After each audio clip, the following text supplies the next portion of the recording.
குயவன் இருந்தார். மண்ணு பானையெல்லாம் செய்வாங்க இல்லையா, அவர் என்ன பண்ணாலும் கொஞ்சம் களிமண் எடுத்துட்டு வந்தார். எதற்காக? பானை செய்யறதுக்காக எடுத்துட்டு வந்து களிமண் என்ன பண்ணார், நல்லா சேருங்க அப்படியா தண்ணியை எடுத்து என்ன செஞ்சா, தண்ணியை ஊற்றுனாரு. எதுல ஊற்றுனார்? தண்ணியை மண்ணில் ஊற்றுனார். நல்லா பெசஞ்சார்.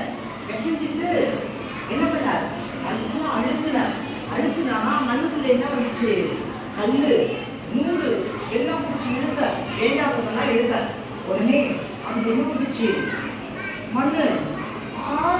என்ன என்ன பண்றாரு, அமுக்குறாரு. எனக்கு என்ன செய்யுது, வலிக்குது சொல்லிச்சான்.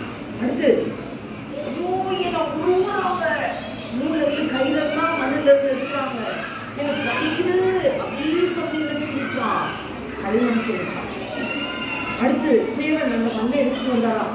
கல் இல்லாம நூல் இல்லாம எடுத்துட்டு வந்து அச்சில போட்டு நல்லா உருட்டினாராம். அழகா கை வச்சவனே, அச்சு வச்சு சொல்லி கை வச்சவனே என்ன வந்துச்சு, அழகான பானை வந்துச்சு. அப்போ அந்த மண்ணு ரொம்ப சந்தோஷப்பட்டுச்சான்.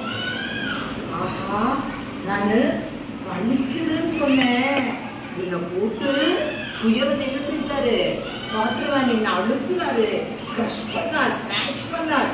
எனக்கு ஒரே வலி தாங்க முடியல.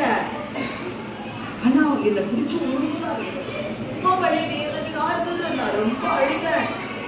ஆனா நான் இப்ப பாயம். அது போல வகுப்பறையும் உங்களை நீங்க எது செய்யணும் செய்யக்கூடாதுன்னு சொல்லி கொடுக்குற ஒரு களம்.